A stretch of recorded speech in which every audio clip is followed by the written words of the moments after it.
രാത്രിയിൽ ദൈവത്തിന്റെ വചനം ഐശ്വര്യമായി നമുക്ക് ലഭ്യമാകാൻ തിരുവെഴുത്തിന്റെ മഹനീയമായിരിക്കുന്ന ആഴങ്ങളുടെ വിസ്തൃതി, അതിന്റെ മനോഹാരിത നമുക്ക് പരിചയമാകാൻ ദൈവത്തിന്റെ പരിശുദ്ധാത്മാവ് എനിക്ക് നിയോഗം നൽകി നിങ്ങൾക്ക് നൽകുവാൻ എന്നെ ഏൽപ്പിച്ചിട്ടുള്ള ഒരു അനുഗ്രഹീതമായ പാഠഭാഗത്തിലേക്ക് നിങ്ങളുടെ ശ്രദ്ധയെ ഞാൻ സ്വാഗതം ചെയ്യുന്നു. അതിനാധാരമായി ഞാൻ ചില തിരുവെഴുത്തുകളെ വായിച്ചു കേൾപ്പിക്കാൻ ആഗ്രഹിക്കുകയാണ്. റോമാലേഖനം 4-ാം അധ്യായം അതിന്റെ 3-ാമത് വാക്യം, 4-ാം അധ്യായം 9-ാമത് വാക്യം, 4-ാം അധ്യായം 22-ാമത് വാക്യം. ഒന്നുകൂടെ പറയാം. റോമാലേഖനം 4-ാം അധ്യായം 3-ാമത് വാക്യം വായിക്കുന്നു. തിരുവെഴുത്ത് എന്ത് പറയുന്നു? അബ്രഹാം ദൈവത്തെ വിശ്വസിച്ചു, അതവന് നീതിയായി കണക്കിട്ടു. ഇനി 9-ാമത് വാക്യം, ഈ ഭാഗ്യവർണ്ണനം പരിച്ഛേദനയ്ക്കോ അഗ്രചർമ്മത്തിനും കൂടിയോ അബ്രഹാമിന് വിശ്വാസം നീതിയായി കണക്കിട്ടു എന്നല്ലോ നാം പറയുന്നത്. ഇനി 22-ാമത് വാക്യം, അതുകൊണ്ട് അതവന് നീതിയായി കണക്കിട്ടു, അവന് കണക്കിട്ടു എന്ന് എഴുതിയിരിക്കുന്നത് അവനെ വിചാരിച്ചു മാത്രമല്ല, നമ്മെ വിചാരിച്ചും കൂടെയാകുന്നു. വിശ്വാസത്താലുള്ള നീതീകരണം, അബ്രഹാം പ്രാപിച്ച വിശ്വാസത്താലുള്ള നീതീകരണം എന്ന മഹത്തായിരിക്കുന്ന ഒരു വിഷയത്തെ ആസ്പദീകരിച്ചുകൊണ്ട് ചില ചിന്തകൾ അനുവദിച്ചിരിക്കുന്ന സമയപരിധിയിൽ നിങ്ങളിലേക്ക് പകർന്നു തരുവാൻ കർത്താവിന്റെ കൃപയിൽ ഞാൻ ശരണപ്പെടുകയാണ്. കഴിഞ്ഞ ദിനങ്ങളിൽ നമ്മൾ കേട്ടതായിരിക്കുന്ന ആത്മീയ സന്ദേശങ്ങൾ ഒന്നും തന്നെ വിസ്മൃതിയിൽ ആണ്ടുപോകാതെ അവയെല്ലാം വളരെ ഗൗരവത്തോടുകൂടെ ഹൃത്തടത്തിൽ ആഴ്ത്തി പതിപ്പിക്കുവാൻ കർത്താവ് കൃപ ചെയ്യുമാറാകട്ടെ. പ്രശ്ന കലുഷിതമാണ് നമ്മുടെ സാഹചര്യങ്ങൾ ലോകത്തിന്റെ എല്ലാ ഇടങ്ങളിലും. COVID-19 കാർമേഘ പാളികൾ നമ്മുടെ തലയ്ക്ക് മീതെ വ്യാപിക്കാൻ തുടങ്ങിയിട്ട് കുറെ കാലമായി. 2010 മുതൽ തുടങ്ങിയതാണ്, ഇതുവരെയും അതിന് ശമനമായിട്ടില്ല. കാലവർഷത്തിന്റെ നീളൻ കരങ്ങൾ എത്തിപ്പിടിച്ച് ജനനിവാസ മേഖലകളെ മുഴുവനും വല്ലാത്ത ദുസ്ഥിതിയിലേക്ക് ശവപ്പറമ്പുകളാക്കി മാറ്റിക്കൊണ്ടിരിക്കുന്ന കാഴ്ച കഴിഞ്ഞ ദിനങ്ങളിലൊക്കെ നമ്മൾ കാണുകയുണ്ടായി. അവിചാരിതമായിട്ടുണ്ടായ ഒരു വിമാന ദുരന്തം നമ്മുടെ ദുഃഖത്തിന് ആക്കം കൂട്ടുകയുണ്ടായി. വലിയ പ്രതീക്ഷയോടെ, നൂറ് പ്രതീക്ഷകളോടുകൂടെ സ്വന്തം മണ്ണിലേക്ക് പറന്നിറങ്ങുവാൻ വ്യഗ്രപ്പെട്ട പല ആളുകളും വളരെ ദയനീയമായി ലോകത്തോട് യാത്ര പറയേണ്ടി വന്നു, വേണ്ടപ്പെട്ടവരോട്. ആ ദുഃഖം അവരുടെ മാത്രം സ്വകാര്യ ദുഃഖമല്ല, അവരുടെ വീട്ടുകാരുടെ മാത്രമല്ല, നമ്മുടെ എല്ലാവരുടെയും കൂടിയായിരുന്നു. ഇതിൽ നിന്നെല്ലാം കർത്താവ് അവർക്ക് ആശ്വാസം കൊടുക്കട്ടെ, ബലം പകരട്ടെ എന്ന് പ്രാർത്ഥിക്കുന്നു. അപ്പോൾ തന്നെ ഈ ദുരന്തങ്ങൾ ആവർത്തിക്കാതിരിക്കാൻ കർത്താവ് നമ്മോട് കരുണ ചെയ്യട്ടെ. ലോക സമാധാനം ഏറെ അധികമായി ആവശ്യബോധത്തോടുകൂടെ ദൈവസന്നിധിയിൽ പ്രാർത്ഥിക്കേണ്ട ഒരു വിഷയമായി നമ്മുടെ കയ്യിൽ കർത്താവ് തന്നിരിക്കുന്നു. ഈ യോഗ പരമ്പരകളിൽ ദൈവവചനം കേൾക്കുന്നതോടൊപ്പം തന്നെ കാലിക പ്രസക്തമായ വിഷയങ്ങൾക്ക് വേണ്ടി മനമുരുകി പ്രാർത്ഥിക്കുവാൻ, നെഞ്ചു തല്ലി കരഞ്ഞ് പ്രാർത്ഥിക്കുവാൻ കർത്താവ് നമ്മളെ ദേശത്തിന്റെ കാവലാളുകളാക്കി മാറ്റിയിരിക്കുന്നു. ആ ഉദ്യമത്തിൽ നിന്ന് പിന്തിരിയാതെ കൂടുതൽ കരുത്തോടുകൂടെ മുന്നേറുവാൻ ദൈവം നമ്മെ സഹായിക്കുമാറാകട്ടെ.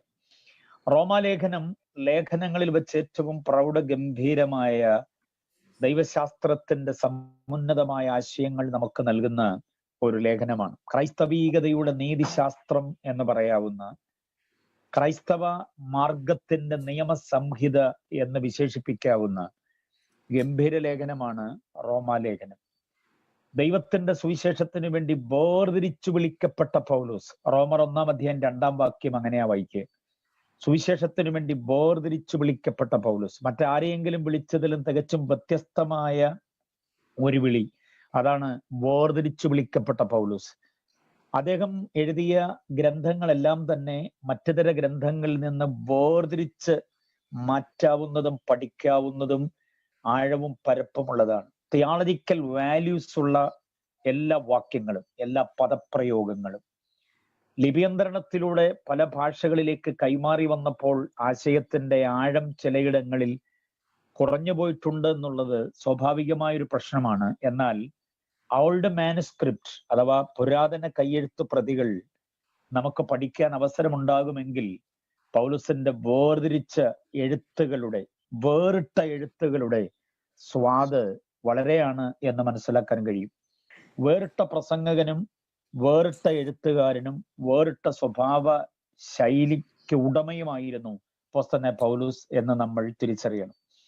അദ്ദേഹത്തിന്റെ ലേഖനങ്ങൾ എന്ന് ഞാൻ പരിഗണിക്കുന്നത് 14 എണ്ണമാണ്. റോമ ലേഖനം മുതൽ എബ്രായ ലേഖനം വരെയുള്ള 14 ലേഖനങ്ങൾ.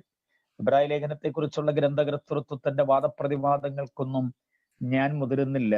ഭാഷാരീതി കൊണ്ട്, വിഷയാവതരണം കൊണ്ട്, പ്രതിപാദന ശൈലി കൊണ്ട്, അതിനകത്ത് പരാമർശിക്കുന്ന ചുരുക്കം ചില വ്യക്തികളുടെ പരാമർശം, ഇതെല്ലാം കൂടെ നോക്കുമ്പോൾ, മാത്രമല്ല ന്യായപ്രമാണത്തെയും കൃപയുടെ പ്രമാണത്തെയും എന്ന് പറഞ്ഞാൽ ദ ഫസ്റ്റ് കവനന്റും അതുപോലെ റിന്യൂവ്ഡ് കവനന്റായ പുതിയ നിയമത്തെയും അങ്ങനെ പറയാനാണ് ഞാൻ ആഗ്രഹിക്കുക. പഴയ നിയമമെന്നും പുതിയ നിയമം എന്നൊക്കെ പറയുന്നതിനോട് എനിക്ക് വലിയ താല്പര്യം തോന്നുന്നില്ല. ആഴത്തിൽ പഠിക്കുമ്പോൾ നമുക്ക് പറയാൻ കൊള്ളാവുന്ന ഒരു പ്രയോഗം ഫസ്റ്റ് കവനന്റ് ആൻഡ് റിന്യൂവ്ഡ് കവനന്റ് എന്നുള്ളതാണ്. ദൈവം ഒരു പ്രമാണമാണ് മനുഷ്യന് കൊടുത്തിട്ടുള്ളത്. ആ പ്രമാണമാണ് ഒന്നാം പ്രമാണം. അതാണ് പഴയ നിയമം എന്ന് നമ്മൾ പേരിട്ട് വിളിച്ചിരിക്കുന്നത്. അതിനെ ഫസ്റ്റ് കവനന്റ്, ഒന്നാം ഉടമ്പടി എന്ന് വിളിക്കുന്നതായിരിക്കും നല്ലത്.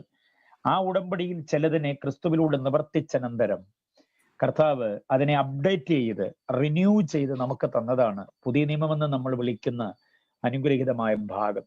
അപ്പോൾ അതുകൊണ്ട് ഒന്നാം കവനന്റിനെയും റിന്യൂവ്ഡ് കവനന്റിനെയും തമ്മിൽ താരതമ്യം ചെയ്തിട്ട് അനുഗ്രഹീതമായിരിക്കുന്ന ആശയ സംഹിതകൾ നമുക്ക് നൽകി തന്നിട്ടുള്ള വിശ്വാസത്താൽ നമ്മൾ പ്രാപിച്ചെടുക്കേണ്ടിയ ദൈവിക അനുഗ്രഹങ്ങൾ, ദൈവദത്തമായ സ്വഭാവം, മഹിമകൾ, അതൊക്കെ വിശദീകരിക്കുന്നതാണ് റിന്യൂവ്ഡ് കവനന്റ് അഥവാ പുതിയ നിയമം. ഗലാത്യ ലേഖനവും റോമാലേഖനവും ഒക്കെ പൗലുസിൻ്റെതാണ് എന്ന് നമ്മൾ വിശ്വസിക്കുന്നെങ്കിൽ എബ്രായ ലേഖനവും പൗലുസിന്റെ തന്നെയാണ് എന്ന് വിശ്വസിക്കുന്നതായിരിക്കും ഉത്തമം. അത് നിങ്ങളുടെ സ്വതന്ത്രമായ പഠനത്തിന് ഞാൻ വിട്ടുതരികയാ. ഞാൻ വിശ്വസിക്കുന്നത് അപ്പോസ്തലനായ പൗലുസിന്റെ 14 ലേഖനങ്ങൾ, അത് റോമർ മുതൽ അങ്ങ് എബ്രായർ വരെ നമുക്ക് കാണാനായിട്ട് കഴിയുന്നുണ്ട്. റോമാലേഖനത്തെ ഉപവാസത്തോടെ, പ്രാർത്ഥനയോടെ, ഭാഗികമായും പൂർണ്ണമായും ഇരിക്കുന്ന ദൈവമക്കളുടെ ഹൃദയത്തിൽ ഞാൻ ഈ രാത്രിയിൽ ഒന്ന് പകർന്നു തരാൻ ആഗ്രഹിക്കുന്നു. 16 അധ്യായങ്ങളെ നാം ആഴത്തിൽ അതിന്റെ വിഷയാടിസ്ഥാനത്തിൽ അറിയുന്നത് ഉപകാരമായിരിക്കും. രക്ഷ എന്ന അനുഗ്രഹീതമായ ഒരു വിഷയമാണ് ഇതിനകത്ത്. വിശ്വാസത്താൽ നാം പ്രാപിക്കേണ്ടിയ രക്ഷ, അതാണ് ഇതിനകത്ത് വിശാലമായി നമുക്ക് കാണാനായിട്ട് കഴിയുക. ജസ്റ്റിഫിക്കേഷൻ ബൈ ഫെയ്ത്ത് എന്ന അനുഗ്രഹീതമായിരിക്കുന്ന ഒരു പൊതുപ്രമേയം ഇതിലെ എല്ലാ അധ്യായങ്ങളിലും വ്യാപിച്ചു കിടക്കുന്നത് നമുക്ക് മനസ്സിലാക്കാൻ കഴിയും. രക്ഷ, മോക്ഷം, മുക്തി, സായുജ്യം, ശാന്തി, സമാധാനം, വിടുതൽ, വീണ്ടെടുപ്പ് ആദിയായതൊക്കെ ഏതെങ്കിലും വിധത്തിലുള്ള യാഗയോഗ കർമ്മകാണ്ഡങ്ങളിലൂടെയോ പദയാത്രകളിലൂടെയോ ഏതെങ്കിലും മറ്റുതരമായ ലേവ്യ നിയമം അനുശാസിക്കുന്ന എന്തെങ്കിലും തിരുനാളുകളിലൂടെയോ പെരുന്നാളുകളിലൂടെയോ ഒന്നുമല്ല പ്രാപിച്ചെടുക്കേണ്ടത്. പകരം ദൈവം നൽകിത്തരുന്ന രക്ഷ നാം പ്രാപിക്കേണ്ടത് വിശ്വാസത്താലാണ്, വിശ്വാസത്തിന്റെ മാർഗത്തിലൂടെയാണ് എന്ന് ശക്തമായി, വ്യക്തമായി, യുക്തമായി രേഖപ്പെടുത്തിയിരിക്കുന്ന ഒരു അനുഗ്രഹീത ലിഖിതമാണ് റോമ ലേഖനം എന്ന് പറയുന്നത്. ഞാൻ ഈ ലേഖനത്തെ 1-2 തരത്തിൽ നിങ്ങൾക്കൊന്ന് വിഭജിച്ചു തരാം. അത് ഓർത്തിരിക്കണം. ആ വിഭജനം അനുസരിച്ച് വേണം റോമാലേഖനത്തെ നോക്കിക്കാണാൻ, അതിനെ വായിക്കാൻ, അതിനെ ധ്യാനിക്കാൻ. റോമാലേഖനത്തിന്റെ പഠനം ഏറെ അനിവാര്യമാണ് നമ്മുടെ ക്രിസ്ത്യ ജീവിതത്തിന്റെ നാൾവഴികളിൽ. പതറാത്ത മനസ്സും ഇടറാത്ത പാദങ്ങളുമായി കരുത്തോടെ കർത്താവിന് വേണ്ടി നിൽക്കുവാൻ നമ്മെ പ്രേരിപ്പിക്കുന്ന ഉജ്ജ്വലമായൊരു ഗ്രന്ഥമാണ് റോമാലേഖനം. കഴിയുമെങ്കിൽ അതിന്റെ നല്ല വ്യാഖ്യാനങ്ങളെ വാങ്ങിച്ച് വായിക്കാൻ ഞാൻ നിങ്ങൾക്ക് ബുദ്ധി ഉപദേശിക്കുകയും കൂടെ ചെയ്യുകയാണ്. റോമാലേഖനത്തെ 2ആയി വിഭജിക്കുന്ന ഒരു ലളിതമായ വിഭജന രീതിയുണ്ട്. ആ 2ആയിട്ട് വിഭജിക്കാം, ഓർത്തിരിക്കാൻ എളുപ്പമായിരിക്കും അത്. ഒന്നാമത്തെ ഭാഗം, 2ആം ഭാഗം, അങ്ങനെ 2 ഭാഗങ്ങളാക്കാം. അതിൽ 1ആം ഭാഗം എന്ന് പറയുന്നത് ആത്മീയ ഉപദേശങ്ങൾ എന്നുള്ളതാണ്. ആത്മീയ ഉപദേശങ്ങൾ എന്ന് പറഞ്ഞാൽ സ്പിരിച്വൽ ഡോക്ട്രിൻസ് എന്ന് പറഞ്ഞാൽ ദൈവം, സത്യദൈവം ആരാണ്, സത്യദൈവത്തിന്റെ ന്യായവിധിയുടെ വശങ്ങൾ എന്തൊക്കെയാണ്, സത്യദൈവം അനുവർത്തിച്ചിട്ടുള്ള അല്ലെങ്കിൽ സത്യദൈവത്താൽ സ്ഥാപിതമാക്കപ്പെട്ടിട്ടുള്ള രക്ഷാമാർഗത്തിലേക്കുള്ള വഴി എന്താണ്, ഈ രക്ഷിക്കപ്പെട്ടു കഴിഞ്ഞാൽ അനന്തരമായ നടപടികൾ എന്തൊക്കെയാണ്, രക്ഷാനന്തര ജീവിതം എന്താ എന്നിത്യാദി വസ്തുതകൾ, അതുമായി ബന്ധപ്പെട്ട ഉപദേശ സംഹിതകളെല്ലാം വാരി നിറച്ചിരിക്കുന്ന അനുഗ്രഹീതമായ ഒരു ഭാഗമാണ് 1 മുതൽ 11 വരെയുള്ള വേദഭാഗങ്ങൾ. 1 മുതൽ 11 വരെ മറന്നുപോകരുത് ആ ഭാഗം. അതിനെ നമുക്ക് സ്പിരിച്വൽ ഡോക്ട്രിൻസ് എന്ന് വിളിക്കാം, അഥവാ ആത്മീയ ഉപദേശങ്ങൾ. എന്നാൽ രണ്ടാം ഭാഗം എന്ന് പറയുന്നത് റോമാലേഖനം 12 മുതൽ 16 വരെയുള്ള വേദഭാഗമാണ്. ഇതിനെ പ്രാക്ടിക്കൽ ഡോക്ട്രിൻസ് അഥവാ പ്രായോഗിക ഉപദേശങ്ങൾ എന്ന് പറയാം. അത് വളരെ പ്രാധാന്യം അർഹിക്കുന്നതാണ്. ആത്മീയ ഉപദേശത്തിനും പ്രായോഗിക ഉപദേശത്തിനും തുല്യ പ്രാധാന്യം കൊടുത്തുകൊണ്ട് പൗലോസ് ചമച്ച ഗംഭീരമായൊരു ലേഖനമാണ് റോമാലേഖനം. മറന്നുപോകരുത്. ആത്മീയ ഉപദേശത്തിന് ആദ്യത്തെ 11 അധ്യായങ്ങൾ, പ്രായോഗിക ഉപദേശത്തിന് 12 മുതൽ 16 വരെയുള്ള അധ്യായങ്ങളെ ക്രമീകരിച്ചിട്ടുണ്ട്. 12-ാം അധ്യായം 1-ാം വാക്യം വായിക്കുമ്പോൾ തന്നെ പ്രായോഗിക ഉപദേശങ്ങളുടെ ആധികാരികത നമുക്ക് മനസ്സിലാവും. ദൈവത്തിന്റെ മനസ്സിൽ ഓർപ്പിച്ച് ഞാൻ നിങ്ങളെ പ്രബോധിപ്പിക്കുന്ന നിങ്ങൾ ബുദ്ധിയുള്ള ആരാധനയായി നിങ്ങളുടെ ശരീരങ്ങളെ, കണ്ടില്ലേ, ശരീരങ്ങളെ നാം എങ്ങനെ സൂക്ഷിക്കണം? പാപലോകത്തിൽ, പാപമയമായ ലോകത്തിൽ, പാപമയമല്ല മുഴുവനും പാപം നിറഞ്ഞ ഈ ദുഷ്ടലോകം, വക്രതയുടെ തലമുറയുള്ള ദുഷ്കാലത്തിൽ നമ്മുടെ ശരീരത്തെ ഇഹപര വ്യാപാരങ്ങളിൽ എങ്ങനെയാണ് നമ്മൾ സൂക്ഷിക്കേണ്ടത്? ഉച്ച മുതൽ ഉള്ളങ്കാല് വരെ നമ്മിൽ വ്യാപരിച്ചേക്കാവുന്ന പാപരാഗങ്ങളോട്, പാപമോഹങ്ങളോട്, വികാര വിക്ഷോഭങ്ങളോട് എങ്ങനെ പ്രതികരിക്കണം? നമ്മൾ എന്ത് തള്ളണം, എന്ത് കൊള്ളണം, എന്ത് വേണ്ട, എന്ത് വേണം എന്നിത്യാദി വസ്തുതകളെ ആഴത്തിൽ അപഗ്രഥിക്കുകയാണ്. ശരീരത്തിൽ ഇരുട്ടിന്റെ അംശം ഒട്ടുമില്ലാതെ ദൈവത്തിന് പ്രസാദാത്മകമാകത്തക്ക നിലയിൽ, അല്പം കൂടെ ആഴ്ത്തി പറഞ്ഞാൽ ദൈവത്തിന് വസിക്കാനുള്ള മന്ദിരമായി, വീണ്ടും വ്യക്തമാക്കാം, ദൈവത്തിന്റെ പരിശുദ്ധാത്മാവിനെ പകർന്നു വെക്കാനുള്ള പാത്രമായി, അല്പം കൂടെ വ്യക്തമാക്കാം, ദൈവപുത്രനായ ക്രിസ്തുവിനെ അധിവാസം ചെയ്യാൻ തക്ക നിലയിൽ നമ്മുടെ ശരീരത്തെ കറുത്തതോ വെളുത്തതോ, നീളം കൂടിയതോ നീളം കുറഞ്ഞതോ, വണ്ണം കൂടിയതോ വണ്ണം കുറഞ്ഞതോ അതൊന്നും വിഷയമല്ല. അല്പം ഡയബറ്റിക്കിന്റെ പ്രശ്നമോ മറ്റു തരമായിരിക്കുന്ന രോഗബന്ധനങ്ങളോ ഒക്കെ ഉണ്ടെങ്കിൽ കൂടെ ഈ 3 പ്രധാന കാര്യങ്ങൾക്ക്, ഏതൊക്കെയാണ്? ദൈവാദിവാസം, പരിശുദ്ധാത്മ പകർച്ച, ക്രിസ്തുവാദിവാസം. ഈ 3 പ്രധാന കാര്യങ്ങൾക്ക് മാത്രമല്ല, യോഹന്നാൻ 15-ന്റെ 7-ാം വാക്യം വെച്ച് നോക്കുമ്പോൾ എന്റെ വചനം നിങ്ങളിൽ വസിക്കണം. അപ്പോൾ വചനം നിറച്ചു വെക്കാനുള്ള ഒരു കലവറയായി കൂടെ നമ്മുടെ ശരീരത്തെ സൂക്ഷിക്കാൻ കഴിയണം. അത് ഞായറാഴ്ച ആരാധനയ്ക്കിരിക്കുമ്പോൾ മാത്രമല്ല, എല്ലാ രാത്രികളിലും, എല്ലാ പകലുകളിലും, എല്ലാ ഇടവഴികളിലും, എല്ലാ പെരുവഴികളിലും, ഏകാന്തതയിലും കൂട്ടത്തിലായിരിക്കുമ്പോൾ ഒക്കെ, വിദേശത്തോ സ്വദേശത്തോ എവിടെയായാലും, വെട്ടമുള്ളപ്പോഴും വെട്ടമില്ലാത്തപ്പോഴും ശരീരത്തിന്റെ സംശുദ്ധമായ അവസ്ഥാവിശേഷം കൈമോശം വരാതെ കാക്കേണ്ടതിനുള്ള ഉപദേശങ്ങളാണ് 12 മുതൽ 16 വരെയുള്ള ഉപദേശ സംഹിതകൾ. പൗലോസിന്റെ എല്ലാ ലേഖനങ്ങളിലും ഈ ഒരു വിഭജനം നമുക്ക് കാണാൻ കഴിയും. പൗലോസിന്റെ ലേഖനങ്ങൾ ഏത് നിങ്ങൾ പഠിച്ചു നോക്കൂ, ഒരു പാതി ആത്മീയ ഉപദേശമാണെങ്കിൽ മറുപാതി പ്രായോഗിക ഉപദേശങ്ങളാണ്. അപ്പൊ ആത്മീയ ഉപദേശത്തിനും പ്രായോഗിക ഉപദേശത്തിനും കൂടെ തുല്യ പ്രാധാന്യം കൊടുത്തുകൊണ്ട് മാത്രമേ പൗലോസ് എഴുതിയിട്ടുള്ളൂ. ഉദാഹരണം ഒരെണ്ണം ഞാൻ പറയാം. എഫെസ് ലേഖനം 1, 2, 3 അധ്യായം ആത്മീയ ഉപദേശമാണ്. 4, 5, 6 അധ്യായം പ്രായോഗിക ഉപദേശമാണ്. ഫിലിപ്പിയ ലേഖനം 1, 2 ആത്മീയ ഉപദേശമാണ്. 3, 4 പ്രായോഗിക ഉപദേശങ്ങളാണ്. കൊലോസ് ലേഖനം 1, 2 ആത്മീയ ഉപദേശമാണ്. 3, 4 പ്രായോഗിക ഉപദേശങ്ങളാണ്. ഇങ്ങനെ എല്ലാ ലേഖനങ്ങളിലും നമുക്ക് ഈ ഒരു അനുഗ്രഹീതമായ ഘടന, അനുഗ്രഹീതമായിരിക്കുന്ന ഒരു അവസ്ഥാവിശേഷം ദർശിപ്പാൻ കഴിയും. വേറൊരു അപ്പോസ്തലന്മാരുടെയും ലേഖനങ്ങളിൽ ഇങ്ങനെ നമുക്ക് കാണാൻ കഴിയില്ല. അതെല്ലാം കൂടി ഒരുമിച്ച് കൂട്ടിക്കുഴച്ച് എന്ന് നമ്മൾ ഗ്രാമീണ ശൈലിയിൽ പറയുന്നത് പോലെ പ്രായോഗിക ഉപദേശങ്ങളും ആത്മീയ ഉപദേശങ്ങളും എല്ലാം കൂടെ ഒരുമിച്ച് ചേർത്താണ് പറയുക. അതുകൊണ്ടാണ് ഞാൻ ആദ്യം പറഞ്ഞത് വേറിട്ടെഴുതിയ ലേഖനമാണ്. വേറിട്ട് വിളിക്കപ്പെട്ടവന് വേറിട്ട സ്വഭാവം, വേറിട്ട് വിളിക്കപ്പെട്ടവന് വേറിട്ട പ്രസംഗ ശൈലി, വേറിട്ട് ദൈവം വിളിച്ചവന് വേറിട്ട എഴുത്തിന്റെ ശൈലി. അങ്ങനെ എല്ലാറ്റിൽ നിന്നും, എല്ലാവരിൽ നിന്നും, എല്ലായ്പ്പോഴും വ്യത്യസ്ത ഭാവം, രൂപം, വ്യത്യസ്തമായ ശൈലി, വ്യത്യസ്തമായ ശുശ്രൂഷാനുഭവം സൂക്ഷിച്ചിട്ടുള്ള അനുഗ്രഹീതനായ ഒരു കർത്തൃദാസൻ. അദ്ദേഹത്തെ ഞാൻ മഹാനായ പൗലോസ് എന്ന് വിളിക്കുന്നത് കൊണ്ട് തെറ്റാകില്ല. പൗലോസിനെ വെറും പൗലോസ് എന്ന് വിളിക്കാൻ പറ്റില്ല. അപ്പോസ്തലനായ പൗലോസ് എന്ന് മാത്രം പോരാ, മഹാനായ പൗലോസ് എന്ന് തന്നെ പറയണം. അതാണ് അദ്ദേഹത്തിന് ചേരുന്ന അനുഗ്രഹീതമായ ചിന്ത. പൗലോസിനെ കുറിച്ച് ഒരു വിചാരം കൂടെ ഞാൻ പറയാം. യേശു എന്തായിരുന്നുവോ അതുപോലെ ആകാൻ ഈ പാർത്തലത്തിൽ ശ്രമിച്ച് അതിൽ പരാജയമടയാതെ ഏകദേശം അതിൽ വിജയിച്ച ഒരു അനുഗ്രഹീത ഭക്ത ശിരോമണി, അതാണ് മഹാനായ പൗലോസ്. ഒറ്റ ചിന്ത കൊണ്ട് ഞാൻ അതിനെ തെളിയിക്കാം. ഞാനുമല്ലൊരു കുറ്റവും കാണുന്നില്ല. വിസ്താര മണ്ഡപത്തിൽ യേശുവിനെ നോക്കി ഉയർന്ന ഒരു ഡയലോഗാണത്. യേശുവിനെ മാത്രം ഞാൻ വിസ്തരിച്ചു, ഇവനെ ഒരു കുറ്റവും കാണുന്നില്ല എന്ന് പറഞ്ഞത് അവിടുത്തെ പൗരസമിതിയുടെ നേതാവോ അവിടുത്തെ പള്ളിപ്രമാണിയോ അല്ല. പകരം റോമാ നിയമത്തിന്റെ അവസാന വാക്കായ പീലാത്തോസ് ആണ് പറയുന്നത്, ഞാനിവല്ലൊരു കുറ്റവും കാണുന്നില്ല. ആ ഡയലോഗ് കാലങ്ങൾക്ക് ശേഷം പിന്നീട് പറയുന്നത് പൗലോസിനെ നോക്കിയിട്ടാണ്.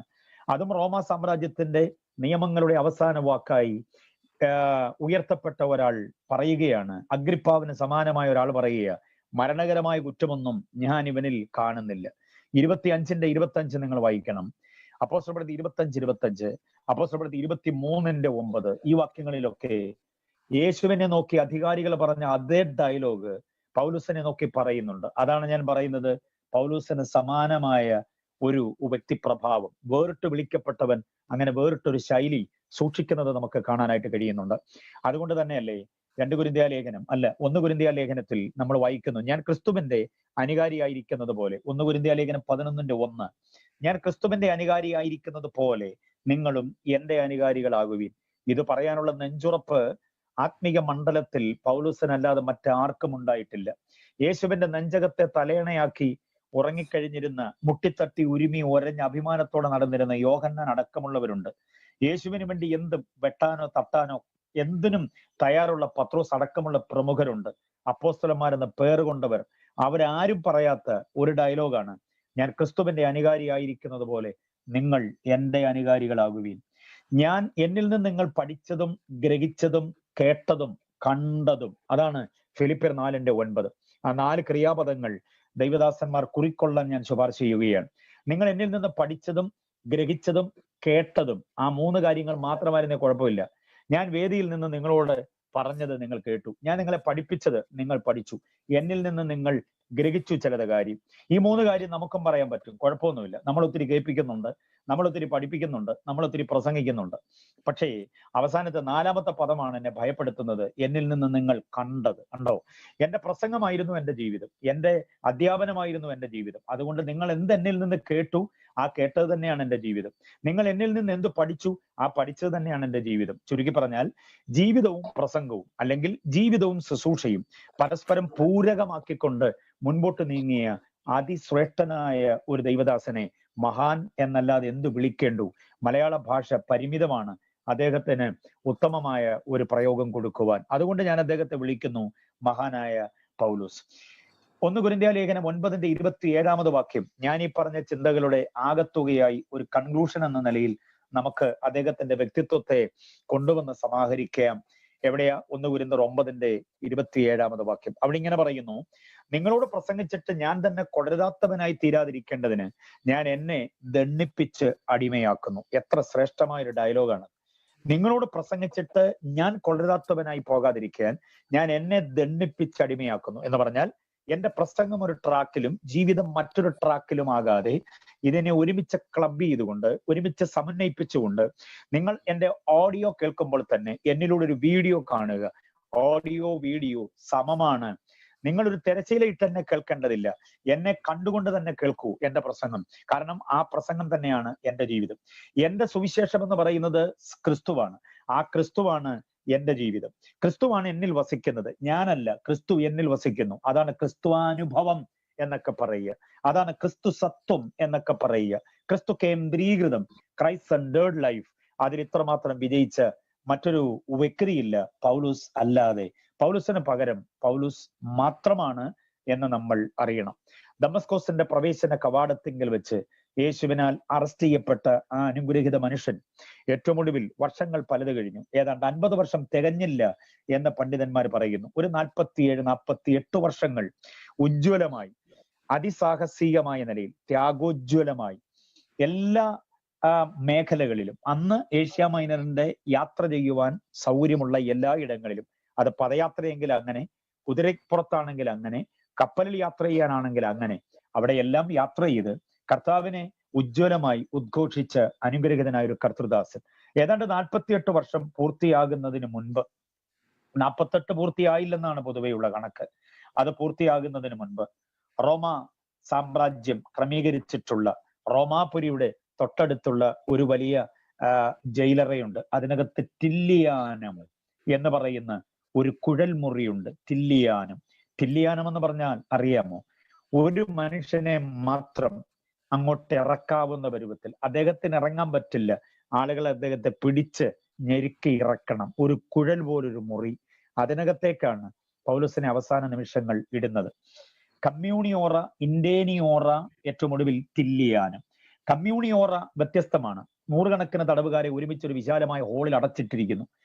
അതാണ് കമ്മ്യൂണിയോറ. ഇന്റേനിയോറ എന്ന് പറഞ്ഞാൽ ഇരുട്ട് പകൽ മാത്രമുള്ള, വെളിച്ചമൊട്ടും പ്രവേശിക്കാത്ത, ശുദ്ധവായു അധികം കടക്കാത്ത, അധികം ജനാലകളൊന്നുമില്ലാത്ത, ഗ്രില്ല് സംവിധാനങ്ങളൊന്നുമില്ലാത്ത അടച്ചുകെട്ടിയ ഒരു വലിയ ഓഡിറ്റോറിയം. അതാണ് ഈ ഇന്റേനിയോറ എന്ന് പറയുന്നത്. അതിനകത്തും നൂറുകണക്കിന് തടവുകാരുണ്ടാകാം. പക്ഷേ അവരുടെ പ്രാഥമിക ആവശ്യങ്ങളുടെ നിർവഹണത്തിനൊക്കെ പരിമിതമായ സൗകര്യങ്ങളേ ഉള്ളൂ. അതുകൊണ്ട് തന്നെ ഇതിനകത്ത് തിങ്ങി നിറഞ്ഞു നിൽക്കുന്ന തടവുകാരെല്ലാം പരസ്പരം അങ്ങോട്ടും ഇങ്ങോട്ടും അടിയും പിടിയും ബഹളവും ഒച്ചപ്പാടും ഒക്കെ ആയിരിക്കും. ഇങ്ങനെയുള്ള കാരാഗ്രഹങ്ങളിലും അദ്ദേഹം കടന്നിട്ടുണ്ട്. പക്ഷേ അദ്ദേഹത്തിന്റെ രക്തസാക്ഷിത്വത്തിന് തൊട്ടു മുൻപ് ചില ദിവസങ്ങൾ എന്ന് വേണം പറയാൻ. ഒരാഴ്ച മൊത്തത്തിൽ കിടന്നിട്ടുണ്ടാകണമെന്നില്ല. ചില ദിവസങ്ങൾ മാത്രം അദ്ദേഹം കിടന്ന കാരാഗ്രഹത്തിന്റെ മുറിയുടെ പേരാണ് ടില്ലിയാനം എന്ന് പറയുന്നത്. ടില്ലിയാനത്തിന്റെ ഒരു പ്രത്യേകത, ആ മുറിയിൽ ഇരിക്കാൻ ആവില്ല, ഇരുന്നു കഴിഞ്ഞാൽ പിന്നെ എഴുന്നേക്കാനാവില്ല. ഒരാൾക്ക് കഷ്ടിച്ച് നിൽക്കാൻ മാത്രമുള്ള ഒരു കുഴൽ മുറിയാണത്. അത് ഒരു കുഴൽ കൊണ്ടുവന്ന് ഭൂതലത്തിൽ സ്ഥാപിച്ചിരിക്കുന്നത് പോലെ അതിനകത്തേക്ക് ഒരു മനുഷ്യനെ ഇറക്കി വെക്കുക. ഒരു പുരുഷന്റെ നീളത്തിന് അനുസരിച്ച് അതിന് അദ്ദേഹത്തിന്റെ വായുടെ ഭാഗം എത്തുന്ന ഒരിടത്ത് ഒരു ദ്വാരമുണ്ടാകും. അതിലെയാണ് അദ്ദേഹത്തിന് കഴിക്കാനുള്ള ഭക്ഷണം കൊടുക്കുക. ഉറക്കവും എല്ലാ കാര്യങ്ങളും ആ കുഴൽ മുറിക്കകത്ത് തന്നെ നിന്ന് ചെയ്യണം. അങ്ങനെ കുറെ മണിക്കൂറുകൾ പൗലോസ് കഴിഞ്ഞിട്ടുണ്ട്. അവിടെ നിന്ന് അദ്ദേഹത്തെ വലിച്ചെടുത്ത് അവര് നിവർത്തി നിർത്തി അവസാനത്തെ ആഗ്രഹങ്ങളൊക്കെ സാധിപ്പിച്ച് പതിയെ നടത്തിക്കൊണ്ടുപോയി ആ കാരാഗ്രഹം ക്രമീകരിച്ചിരിക്കുന്നതിന് അപ്പുറത്തുള്ള ഒരു വിശാലമായ വഴിയിൽ, ആ വഴിയോരത്ത് അദ്ദേഹത്തോട് ഈ അധികാരികൾ മുട്ടുകുത്താനായി പറഞ്ഞു. സകല കുടുംബത്തിനും പേറ് വരുവാൻ കാരണമായി പിതാവിന്റെ സന്നിധിയിൽ മുട്ടുകുത്തി പ്രാർത്ഥിച്ച് ശീലമുള്ളവന് പെരുവഴിയിൽ മുട്ടുകുത്തുന്നതിനോട് വലിയ ജാള്യതയൊന്നും തോന്നിയില്ല. അദ്ദേഹം ആ പെരുവഴിയിൽ മുട്ടുകുത്തി അങ്ങനെ ഇരിക്കുമ്പോൾ ഒരാരാച്ചാരുടെ കയ്യിലുണ്ടായിരുന്ന വെട്ടിത്തിളങ്ങുന്ന വായ്ത്തലയുള്ള ഒരു വാൾ അന്തരീക്ഷത്തിൽ ഒന്ന് ഉയർന്നു താണപ്പോൾ ഉന്നം പിഴയ്ക്കാതെ തല വേറെ ശരീരം വേറെയായി ആ മഹാനായ മനുഷ്യൻ അന്ത്യവിശ്രാമം കൊള്ളുന്നു. ആ സമയം വരെയും, അതായത് ഞാൻ പറഞ്ഞ ആദ്യത്തെ പോയിന്റ് ഓർക്കണം, അങ്ങ് ദമസ്കോസിന്റെ പ്രവേശന കവാടം മുതൽ ഈ ടില്ലിയാനത്തിന്റെ മുറ്റം വരെയുള്ള അത്രയും നാളുകൾ യേശുവിന് വേണ്ടി മാത്രം സുഖ ഭോഗ മാന അഭിമാനാദികളെല്ലാം വെടിഞ്ഞുകൊണ്ട് ത്യാഗോജ്വലമായി വേല ചെയ്ത് അനുഗ്രഹിത ദൈവദാസൻ വേറിട്ടെഴുതിയതാണ് എല്ലാ ലേഖനങ്ങളും. അതിൽ നിന്നെല്ലാം വേറിട്ട ഒരു ശൈലി നിലകൊള്ളുന്ന ഗംഭീരമായൊരു ഗ്രന്ഥം അതാണ് റോമാലേഖനം. അതിൽ പൗലോസ് നമ്മോട് ഇന്ന് രാത്രിയിൽ പ്രബോധിപ്പിക്കുന്ന മഹത്തായ കാര്യം അബ്രഹാമിന്റെ വിശ്വാസം, അതിനുടമകളായി നാം മാറുക എന്നുള്ളതാണ്. വിശ്വാസം എന്നുള്ളത് പുതിയ നിയമത്തിന്റെ ഏറ്റവും അനുഗ്രഹീതമായ ഒരു പദമാണ്. ക്രൈസ്തവീയതയിലേക്ക് ചുവട് വയ്ക്കുന്ന ഏത് വ്യക്തിയും ആദ്യം പറഞ്ഞു തുടങ്ങുന്ന അക്ഷരമാലകളിൽ ഒന്നാണ് വിശ്വാസം എന്നുള്ളത്. ഒരു കുഞ്ഞിനെ നിലത്തെഴുത്ത് പഠിപ്പിക്കാനിടുമ്പോൾ ആ ഈ എന്ന് പറഞ്ഞു തുടങ്ങുന്നത് പോലെ ക്രൈസ്തവീയതയിലേക്ക് ചുവട് വയ്ക്കുന്ന വ്യക്തിയുടെ ജീവിതത്തിലേക്ക് ആദ്യം വന്നു വീഴുന്ന വാക്കാണ് വിശ്വാസം. വിശ്വസിക്കുക, സുവിശേഷത്തിൽ വിശ്വസിക്കുക. കാലം തികഞ്ഞിരിക്കുന്നു. യേശുവിന്റെയും പ്രഭാഷണത്തിന്റെ കാതലായ ആശയം അത് തന്നെയായിരുന്നു. യേശുവിന്റെ പ്രഭാഷണത്തിന്റെ പ്രമേയം വിശ്വാസമുള്ളവരായിരിക്കുക എന്നുള്ളതാണ്. അത് കേവലം ഏതെങ്കിലും ഉദ്ദിഷ്ട കാര്യങ്ങളുടെ സാധ്യതയ്ക്ക് വേണ്ടിയുള്ള വിശ്വാസമല്ല. ദൈവത്തിങ്കൽ വിശ്വാസമുള്ളവരായിരിക്കുക, ദൈവമൊരുക്കിയ രക്ഷാ പദ്ധതി നിവർത്തിക്കാൻ വന്ന യേശുവിൽ വിശ്വാസമുള്ളവരായിരിക്കുക എന്നിത്യാദി വസ്തുതകളാണ് യേശുവിന്റെ പ്രഭാഷണത്തിലും നമുക്ക് കാണാൻ കഴിയുക. ആകയാൽ ഉപവാസത്തോടെ പ്രാർത്ഥനയോടുകൂടെ ദൈവസന്നിധിയിലായിരിക്കുന്ന ദൈവമക്കളുടെ വിശ്വാസം ഒന്ന് വർദ്ധിച്ചു കിട്ടേണ്ടതിന് അബ്രഹാമിന്റെ വിശ്വാസം എന്ന വിഷയത്തിലേക്ക് ഞാൻ നിങ്ങളുടെ ശ്രദ്ധയെ കൊണ്ടുവരാൻ ആഗ്രഹിക്കുക. 4-ാം അധ്യായം 3-ാമത് വാക്യവും 4-ാം അധ്യായം 9-ാമത് വാക്യവും 4-ാം അധ്യായം 22-ാമത് വാക്യവും അബ്രഹാം വിശ്വാസത്താൽ നീതീകരിക്കപ്പെട്ടു എന്ന വസ്തുത വളരെ വ്യക്തമാക്കി പ്രസ്താവിച്ചിരിക്കുന്ന അനുഗ്രഹീതമായ ദൈവശാസ്ത്ര മൂല്യമുള്ള 3 വാക്യങ്ങളാണ്. ആ 3 വാക്യങ്ങളിലും ഒറ്റ പ്രമേയമാണ്: അബ്രഹാം വിശ്വാസത്താൽ നീതീകരിക്കപ്പെട്ടു. ഒരു കാര്യം ഞാനൊന്ന് പറയാം.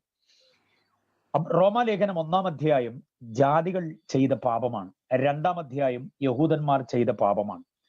1-ാം അധ്യായത്തിൽ ജാതികളുടെ ദൈവനിഷേധം എന്ന പാപം, 2-ാം അധ്യായത്തിൽ യഹൂദന്റെ പ്രമാണ നിഷേധം എന്ന പാപം. ഇങ്ങനെ 2 മാരക പാപങ്ങൾ. ഈ 2 കൂട്ടരും പാപികളായതുകൊണ്ട് 3-ന്റെ-23 ഇങ്ങനെ പറയുന്നു: ഒരു വ്യത്യാസവുമില്ല, എല്ലാവരും പാപം ചെയ്ത് ദൈവ തേജസ്സില്ലാത്തവരായി മാറി.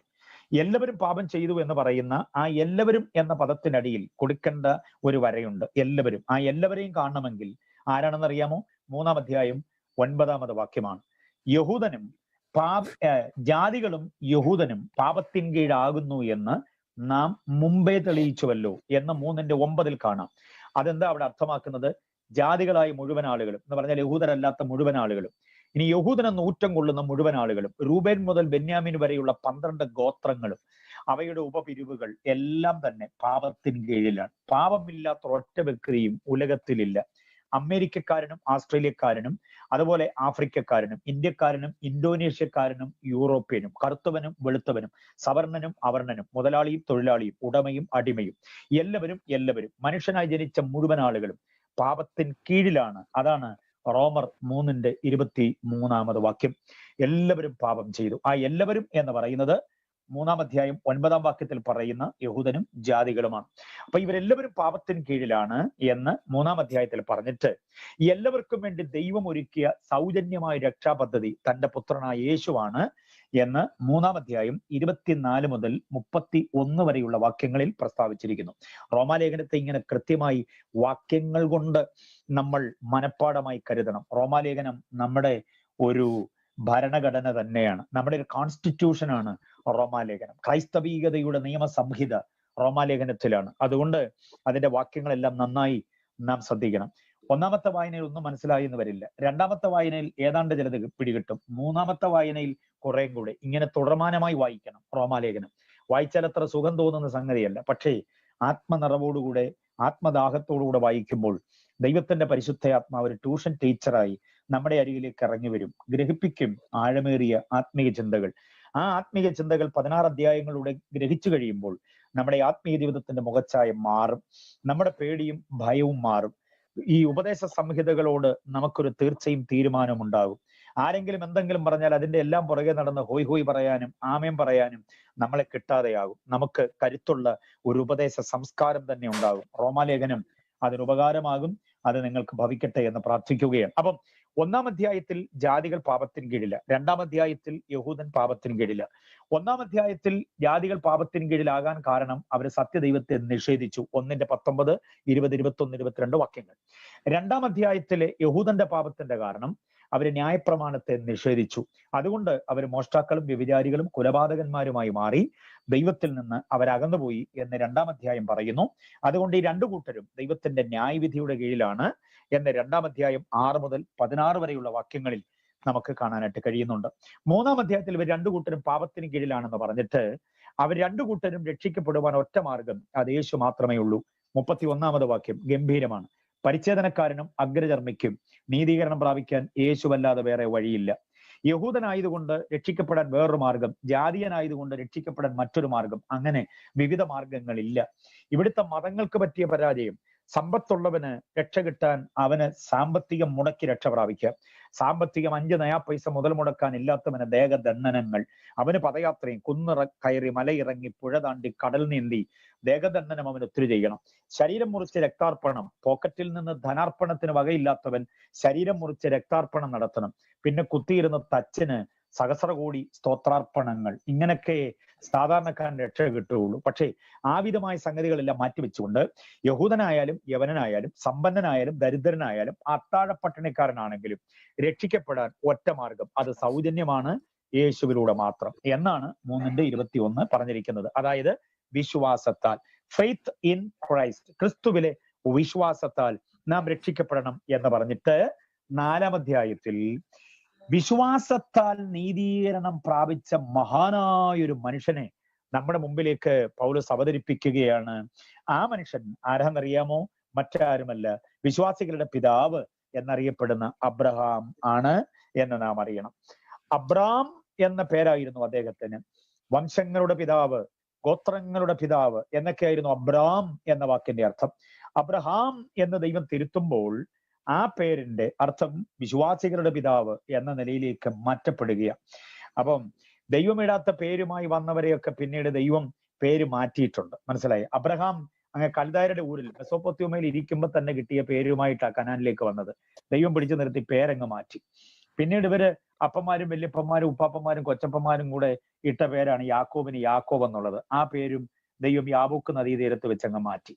പക്ഷേ നിനക്കൊരു മകൻ ഉണ്ടാകും, നീ അവൻ ഇസഹാക്ക് എന്ന് പേരിടണമെന്ന് ദൈവം തന്നെ പറഞ്ഞതുകൊണ്ട് ഇസഹാക്കിന്റെ പേര് പിന്നെ മാറ്റിയിട്ടേ ഇല്ല. അപ്പൊ ദൈവം ആഗ്രഹിക്കുന്ന ഒരു പേരുണ്ട് നമുക്ക്. ചുമ്മാതെ എങ്ങനെങ്കിലും ഒരു പേരൊന്നും ഇട്ടിട്ട് കാര്യമില്ല.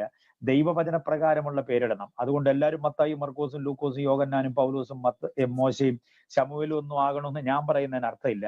പക്ഷേ ദൈവമക്കൾ പേരിടുന്നതിനകത്ത് ഒരാത്മീയത ഉണ്ടാകണം. മനസ്സിലായില്ലേ? അപ്പന്റെ പേരിന്റെ ആദ്യാക്ഷരവും അമ്മയുടെ പേരിന്റെ ആദ്യാക്ഷരവും തമ്മിൽ കൂട്ടിവെച്ചിട്ട് ഒരർത്ഥവും ഇല്ലാത്ത ഏതെങ്കിലുമൊക്കെ കാക്കി കൂക്കു മാക്രി കിക്രി എന്നൊക്കെ ആകുന്ന പേരുകൾ ഒത്തിരി ഉണ്ട് ആത്മീയ മണ്ഡലത്തിൽ. കേട്ടാൽ നമുക്ക് സങ്കടം തോന്നിപ്പോവും. അപ്പന്റെ പേര് എന്തോന്നാ? മാത്യു. അമ്മയുടെ പേര് ക്രിസ്റ്റീന. എങ്ങനെ ഇടും പിള്ളേർക്ക് പേര്? മാക്രി എന്നല്ലാതെ പിന്നെ എങ്ങനെ ഇടാൻ പറ്റും? അക്ഷരങ്ങൾ ഇങ്ങനെ മാത്രം ക്രമീകരിച്ച് പേരിട്ടാൽ. പക്ഷെ ദൈവത്തിന് ചില പേരുകളോട് താല്പര്യമുണ്ട്. ഞാൻ പറഞ്ഞ ആശയം നിങ്ങൾക്ക് മനസ്സിലായോ? മെസോപ്പൊത്തോമിയയിൽ നിന്ന് ചുമന്നുകൊണ്ട് വന്ന പേരാണ് അബ്രാം എന്നുള്ളത്. ദൈവം ആ അബ്രാം എടുത്ത് മാറ്റിയിട്ട് അബ്രഹാം എന്നാക്കി. വീട്ടുകാരെല്ലാം കൂടി ഇട്ട പേരാണ്. ആന്റിമാരും അങ്കിളുമാരൊക്കെ ആണല്ലോ പേരിടിയിൽ കർമ്മത്തിന്റെ മുഖ്യധാരാ പ്രവർത്തകർ. അപ്പൊ അവരിട്ട പേരാണ് യാക്കോബൻ. ഇസഹാക്കിന് ജനിച്ച കുഞ്ഞിന് യാക്കോബ് എന്ന് പേരിട്ടു. ദൈവം ആ പേര് മാറ്റിക്കളഞ്ഞു. പക്ഷെ ഇസഹാക്കിന് ദൈവമാണ് ഇസഹാക്ക് എന്ന് പേരിട്ടത്. മനസ്സിലായില്ലേ? യോഹന്നാന് സ്നാപകന് യോഹന്നാൻ എന്ന് ദൈവം പേരിട്ടത്. നീ അവന് യേശു എന്ന് പേർ വിളിക്കണം എന്ന് ദൈവം തന്നെയാ പറഞ്ഞത്. അപ്പൊ ദൈവം ഇട്ട പേരൊക്കെ സ്ഥായിയായിട്ട് നിൽക്കുന്നുണ്ട്, അല്ലാത്ത പേരുകളെല്ലാം മാറിപ്പോകുന്നുണ്ട്. അപ്പൊ വിശ്വാസികളുടെ പിതാവായ അബ്രഹാം നീതീകരിക്കപ്പെട്ടത് വിശ്വാസത്താലാണ് എന്ന വസ്തുത 4-ാം അധ്യായത്തിലൂടെ നമുക്കൊരു പ്രബന്ധമായി പൗലോസ് തരികയാണ്. ആ ചിന്തയാണ് അബ്രഹാമിന്റെ വിശ്വാസത്തിന്, അതായത് സുവിശേഷം സ്ഥാപിക്കപ്പെടുന്നതിന് മുൻപ് യേശു കാൽവറിയിലൂടെ നീതീകരണത്തിന്റെ രക്ഷയുടെ വഴി തുറക്കുന്നതിന് മുൻപ് ജീവിച്ചിരുന്ന മനുഷ്യൻ വിശ്വാസത്താൽ നീതീകരിക്കപ്പെട്ടു എന്നൊരു വെളിപ്പാട് പൗലോസിന് ലഭിക്കപ്പെടുകയാണ്. വേറെ ആരും അതങ്ങനെ പറഞ്ഞിട്ടില്ല. മനസ്സിലായില്ലേ? പൗലോസിന്റെ വെളിപ്പാടിന്റെ പ്രത്യേകത ഏതാ? വെളിപ്പാടുകളുടെ മനുഷ്യൻ, ദ മാൻ ഓഫ് റെവലേഷൻ എന്ന് പൗലോസിനെ വിളിക്കുന്നത് കൊണ്ട് തെറ്റില്ല. 3-ാം സ്വർഗത്തോളം എടുക്കപ്പെട്ട് പഠിച്ചിട്ടിറങ്ങി വന്ന അദ്ദേഹത്തിന് ലഭിക്കപ്പെട്ട ആത്മീക ദർശനങ്ങൾ ഭയങ്കരമാണ്. മാത്രമല്ല 3-ാം സ്വർഗത്തിലേക്ക് പോകുന്നതിന് മുൻപ് തന്നെ കർത്താവിന്റെ സന്ദർശനത്തിലൂടെ തന്നിലേക്ക് വ്യാപരിക്കപ്പെട്ട ദൈവസഭയുടെ ഉപദേശ സംഹിതകളുടെ ഒക്കെ ആ പ്രകാശനം, സൂര്യനെ വെല്ലുന്ന ഒരു പ്രകാശത്താൽ സന്ദർശിക്കപ്പെട്ട പൗലോസ് താഴെ വീണുപോയി. ആ വീഴ്ചയിൽ നിന്ന് എഴുന്നേറ്റ് 3 ദിവസം പ്രാർത്ഥിക്കുകയായിരുന്നു. അപ്പോസ്തലപ്രവൃത്തി 9:11 വാക്യം.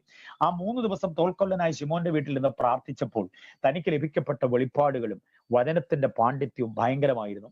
ആ 9:11 കഴിഞ്ഞ് അപ്പോസ്തലപ്രവൃത്തി 9:22 വരുമ്പോൾ അവൻ മേൽക്കുമേൽ ശക്തി പ്രാപിച്ചു എന്നും യേശു തന്നെ ക്രിസ്തു എന്ന് തെളിയിച്ചു എന്നും ദമസ്കോസിൽ പാർക്കുന്ന യഹൂദന്മാരുടെ നാവ് മിണ്ടാതാക്കി എന്നൊക്കെ നമ്മൾ വായിക്കുന്നു. അപ്പൊ 3 ദിവസത്തെ പ്രാർത്ഥന കൊണ്ട് അദ്ദേഹത്തിന് ലഭിക്കപ്പെട്ട ആത്മീയമായിരിക്കുന്ന മുന്നേറ്റം ഭയങ്കരമാണ്.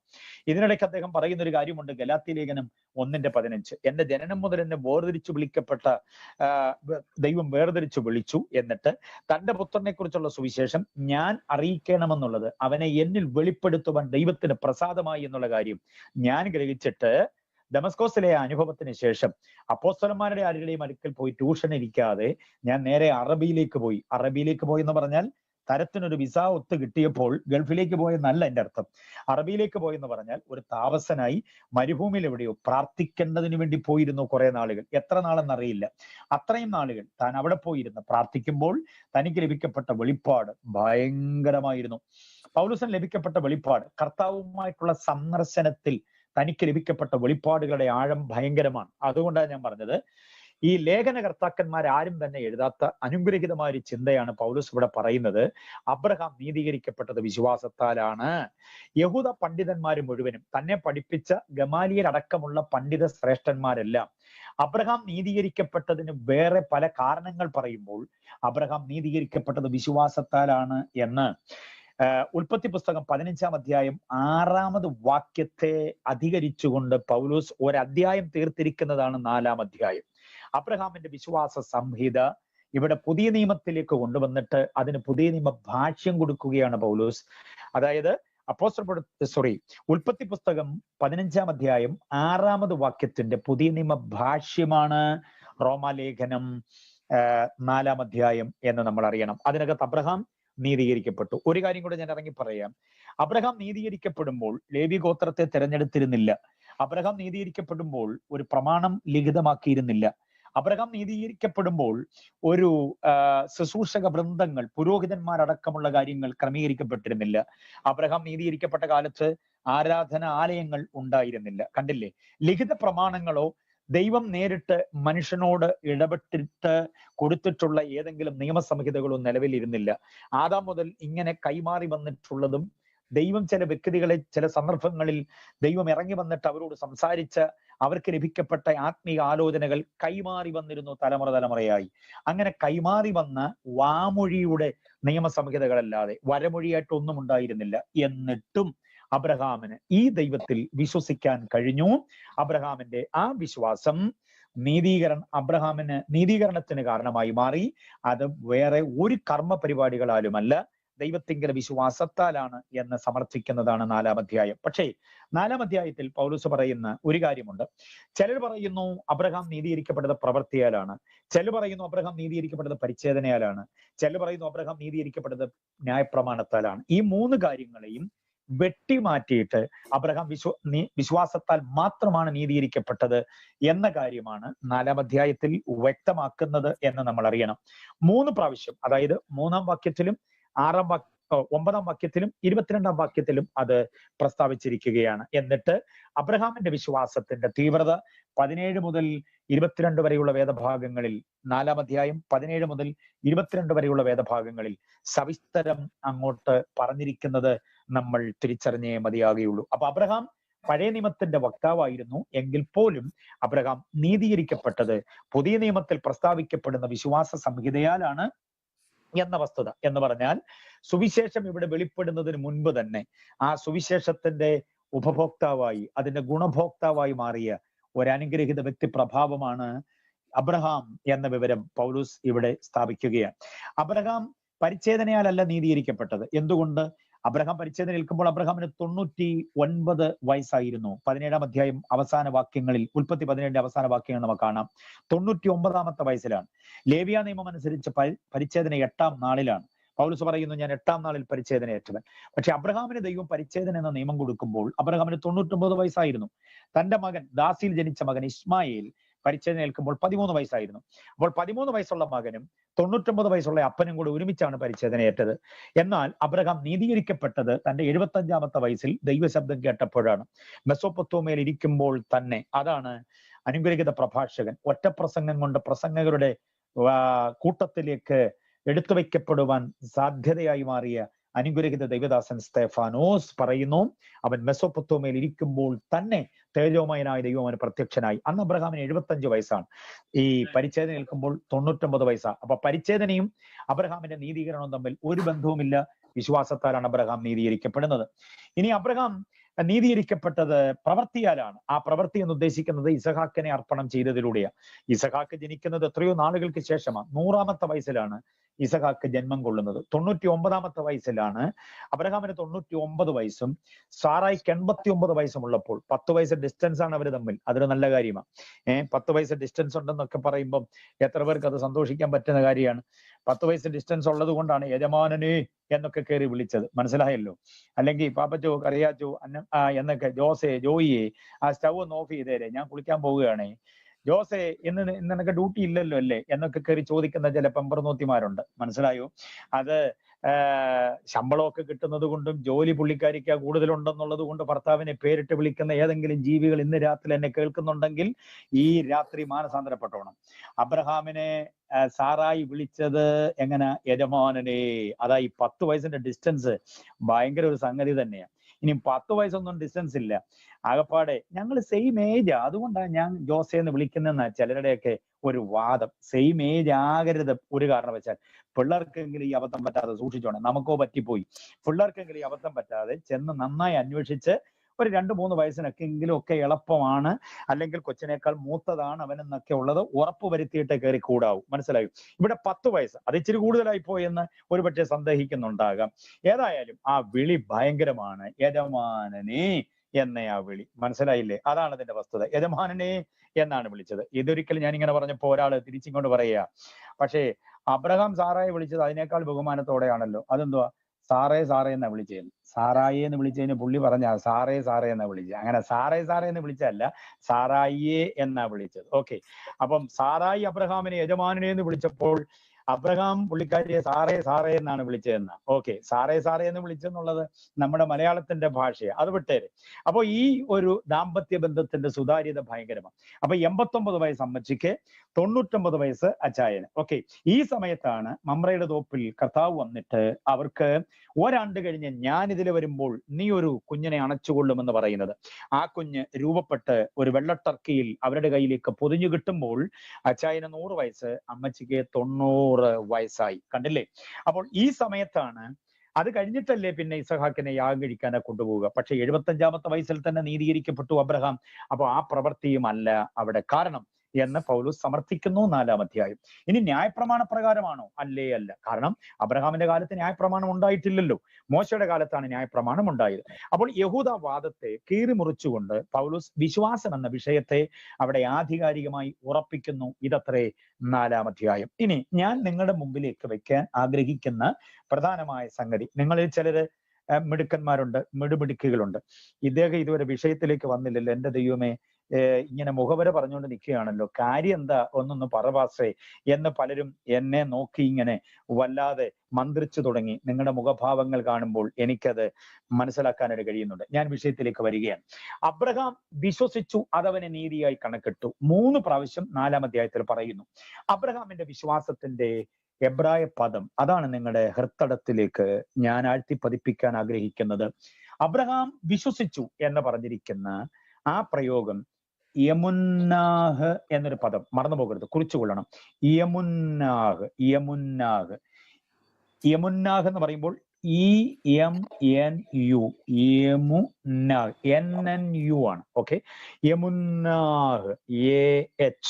ഓക്കെ, അപ്പോൾ യമുന്നാഹ് എന്നൊരു പദമാണ് അബ്രഹാമിന്റെ വിശ്വാസത്തിന് ഇവിടെ പറഞ്ഞിരിക്കുന്നത്.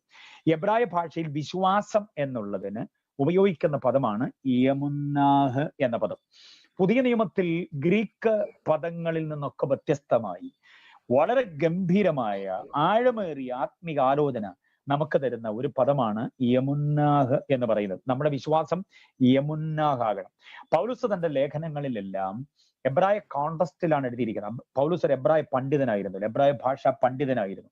പൗലോസിന്റെ എബ്രായ ഭാഷാ പാണ്ഡിത്യം തന്റെ ലേഖനങ്ങളിൽ നമുക്ക് നന്നായി കാണാൻ കഴിയുന്നുണ്ട്. നിലവിലുള്ള ഗ്രീക്ക് ഭാഷ അന്ന് നിലവിലിരുന്നത് കൊണ്ടും താൻ ഈ ലേഖനം എഴുതിയതെല്ലാം ജാതികൾക്ക് വേണ്ടി ആയിരുന്നതുകൊണ്ടും അവർക്ക് വായിക്കാൻ അതേ അറിയാമായിരുന്നുള്ളത് കൊണ്ടുമാണ് താൻ ഗ്രീക്ക് ഭാഷയിൽ ലേഖനം എഴുതിയത്. പക്ഷേ പൗലോസ് ഗ്രീക്ക് ഭാഷയിൽ എഴുതിയെങ്കിലും ഹീബ്രു കോണ്ടസ്റ്റിലാണ് എഴുതിയത് എന്ന് നമ്മൾ മനസ്സിലാക്കണം. അതുകൊണ്ട് പൗലോസ് വിശ്വാസം എന്ന് ഉപയോഗിക്കുന്നതെല്ലാം യമുന്നാഹ് എന്ന പദത്തിന്റെ അർത്ഥതലത്തിലാണ് എന്ന വസ്തുത നമ്മൾ അറിയണം. എന്താണ് യമുന്നാഹ് എന്ന വാക്കിന്റെ അർത്ഥം? വിശദീകരണം ഞാൻ പറയാം, ശ്രദ്ധിക്കുക. അംഗീകരിച്ചതിനനുസാരമായി പ്രതികരിക്കുക. നാം എന്ത് അംഗീകരിച്ചുവോ ആ അംഗീകരിച്ചതിനനുസാരമായി പ്രതികരിക്കുക എന്ന് പറഞ്ഞാൽ വെറുതെ പ്രതികരിക്കുക എന്നുള്ളതല്ല. നാം അംഗീകരിച്ചതിനനുസാരമായി ദേഹം, ദേഹി, ആത്മാവ്, ഇത് 3ഉം പ്രതികരിക്കുന്ന അവസ്ഥാവിശേഷത്തെയാണ് യമുന്നാഹ്. അതാണ് എബ്രായ കോണ്ടസ്റ്റിലെ വിശ്വാസം എന്ന് പറയുന്നത്. എന്താണോ താങ്കൾ അംഗീകരിച്ചിരിക്കുന്നത് ആ അംഗീകരിച്ചതിനനുസാരമായി ജീവിതം വെളിപ്പെട്ടു വരണം. എന്തിനെയാണ് താങ്കൾ ഉൾക്കൊണ്ടിരിക്കുന്നത്? ആ ഉൾക്കൊണ്ടിരിക്കുന്ന വസ്തുത, അകമഴിഞ്ഞ് അംഗീകരിച്ചിട്ടുള്ള സംഗതി, നെഞ്ചകത്തിൽ ഏറ്റുകൊണ്ടത്, നിരുപാധികമായി ഏറ്റുകൊണ്ടത് എന്തിനെയാണോ ആ ഏറ്റുകൊണ്ടതിന് അനുസാരമായ ജീവിതത്തിന്റെ ശൈലി വെളിപ്പെട്ടു വരണം. അതാണ് ക്രിസ്തീയ വിശ്വാസം, അതാണ് യമുന്നാഹ് എന്ന് പറയുന്നത്. ഉദാഹരണം, ദൈവത്തെ വിശ്വസിക്കുന്നു എന്നൊരാൾ പറയുമ്പോൾ അദ്ദേഹം ദൈവദത്തമായ സ്വഭാവ മൂല്യങ്ങളിലേക്ക് വരണം. താൻ ഉൾക്കൊണ്ടിരിക്കുന്നത് ദൈവമാണല്ലോ. യേശുവിനെ ഒരാൾ വിശ്വസിക്കുന്നു എന്ന് പറയുമ്പോൾ യേശു തലവേദന മാറ്റും, വീക്കം, താക്കം, മുട്ടൽ, ചതവ്, പൊള്ളൽ, ഇതിനെല്ലാം സൗഖ്യം തരുമെന്ന് മാത്രം വിശ്വസിച്ചാൽ പോരാ. യേശു എന്താണോ ആ ഒരു സംസ്കാരം നമ്മിലേക്ക് അങ്ങ് വ്യാപരിച്ചിട്ട് നാം യേശുവിനെ പോലെ വെളിപ്പെടാനിടയാകണം. അതാണ് യമുന്നാഹ്. അർത്ഥം മനസ്സിലായെന്ന് വിശ്വസിക്കുക. നമ്മൾ എന്തിനെയാണോ ഉൾക്കൊണ്ടിട്ടുള്ളത്, നമ്മൾ എന്തിനെയാണോ ഏറ്റുകൊണ്ടിട്ടുള്ളത്, നമ്മൾ എന്തിനെയാണോ നെഞ്ചകത്തിലാക്കിയത്, നമ്മൾ എന്തുമായിട്ടാണോ കൈകൊടുത്തത്, നമ്മൾ ഏതുമായിട്ടാണോ ഏകീഭവിച്ചത്, ആ തത്വത്തെ, ആ മൂല്യത്തെ, ആ സംഗതിയെ നമ്മിലേക്ക് അങ്ങ് പകർത്തുക. എന്നിട്ട് നമ്മുടെ മുഴുചലനങ്ങളും അത് വെളിപ്പെടത്തക്ക നിലയിലേക്ക് പ്രദർശിപ്പിക്കുക. അതാണ് യമുന്നാഹ് എന്ന് പറയുന്നത്. മനസ്സിലാകുന്നുണ്ടോ? 4 അനുഗ്രഹീതമായ ചിന്തകൾ അതിനെ വിശദീകരിക്കാൻ, ആ നിർവചനത്തെ വിശദീകരിക്കാൻ ഞാൻ തരാം. Praise the Lord. അപ്പോൾ ഈ വിശ്വാസത്തിന്റെ നിർവചനം മനസ്സിലായോ?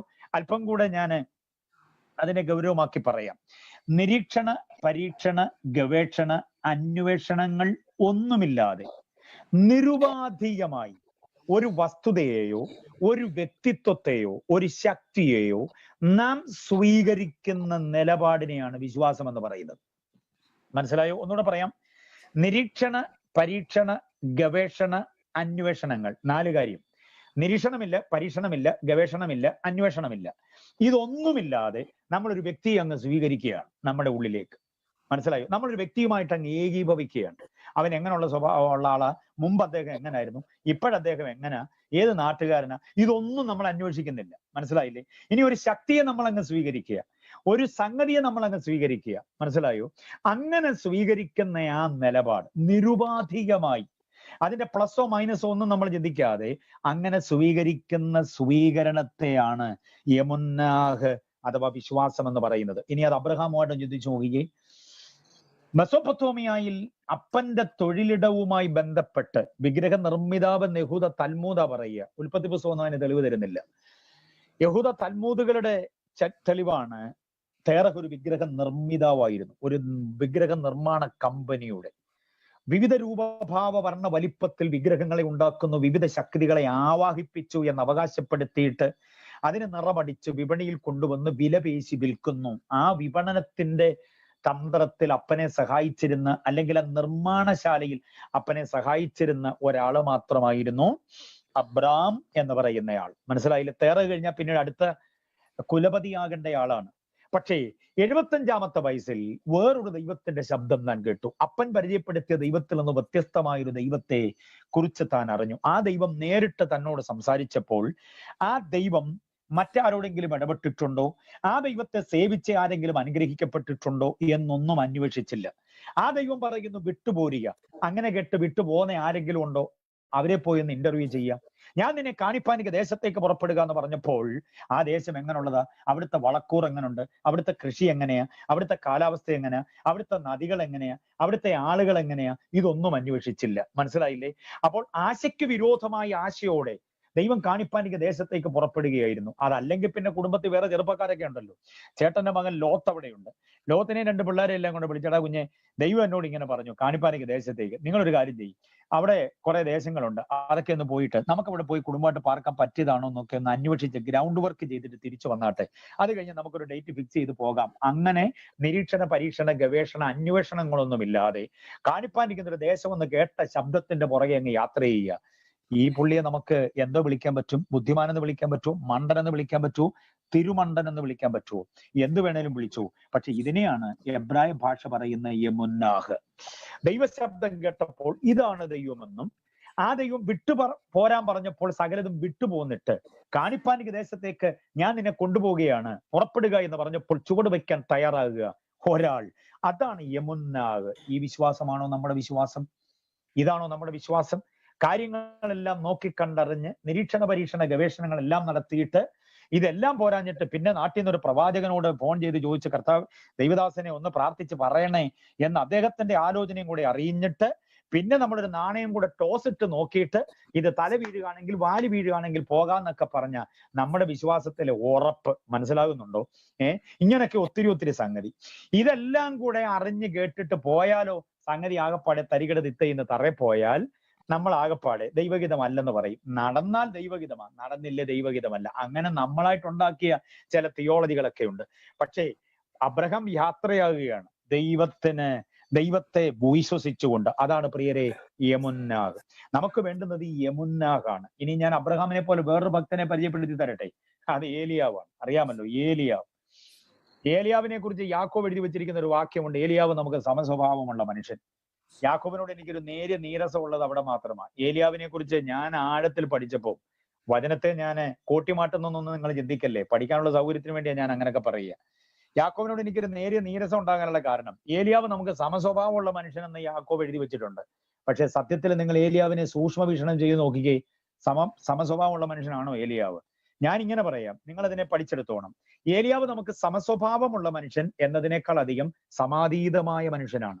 സമസ്വഭാവവും സമാതീതവുമായ സ്വഭാവങ്ങളുള്ള ഒരാളാണ് ഏലിയാവ് എന്ന് എഴുതിയിരുന്നെങ്കിൽ ഞാൻ യാക്കോബിന് ഒരു ഗ്രാൻഡ് സല്യൂട്ട് കൊടുത്തേനെ. പക്ഷെ യാക്കോബിന്റെ ലേഖനം ഉജ്ജ്വലമാണ്, ഞാനതിനെ പ്രണയിക്കുന്നു. എന്നാൽ ഈ ഒരൊറ്റ വാചകം കൊണ്ട് യാക്കോബിനോട് എനിക്കൊരു ചെറിയ നീരസമുണ്ട്. ഏലിയാവ് നമുക്ക് സമസ്വഭാവമുള്ള മനുഷ്യൻ മാത്രമല്ല, ഏലിയാവ് സമാതീത സ്വഭാവമുള്ള മനുഷ്യനാണ്.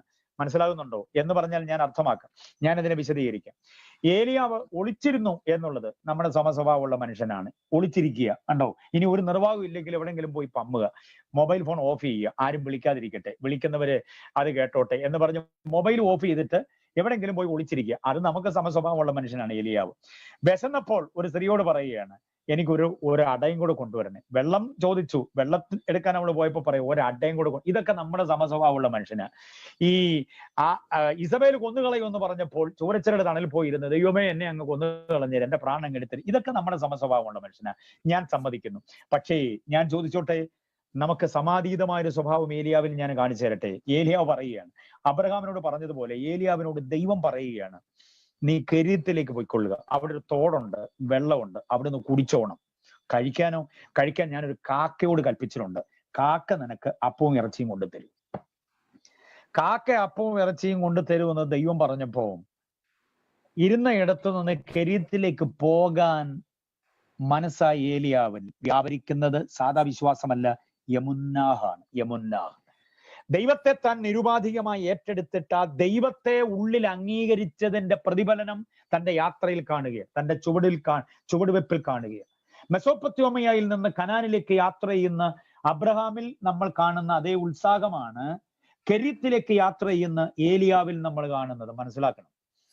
മലയാളികളായിരുന്നെങ്കിൽ നിങ്ങൾ ചിന്തിച്ചു നോക്കിയേ, ഗൾഫിലൊക്കെ ഇരിക്കുന്ന എന്നെ കേൾക്കുന്ന നിങ്ങൾ ചിന്തിച്ചു നോക്കിയേ, കെരീത്തിലേക്ക് പോയിക്കൊള്ളുക എന്ന് പറഞ്ഞപ്പോ നമ്മളോട് കർത്താവ് പിന്നെ എക്സ്ട്രാ പറയുക, നിനക്ക് അവിടെ അപ്പോ ഇറച്ചിയും തരാൻ ഞാൻ ഒരു കാക്കയോട് കൽപ്പിച്ചിട്ടുണ്ടെന്ന് പറഞ്ഞാൽ തീർച്ചയായും എന്നെ കേൾക്കുന്ന നിങ്ങളും ഇത് പറയുന്ന ഞാനും കർത്താവിനോട് ചോദിച്ചേനെ, കോഴിക്കോട്ടു നിന്ന് വല്ല ഹോട്ടൽ നടത്തുന്ന കാക്കാമാര് വല്ലതും ആണോ കർത്താവേ എന്ന് ചോദിച്ചേനെ. മനസ്സിലായോ? ഏലിയാവ് അങ്ങനെ ചോദിക്കുന്നേ ഇല്ല.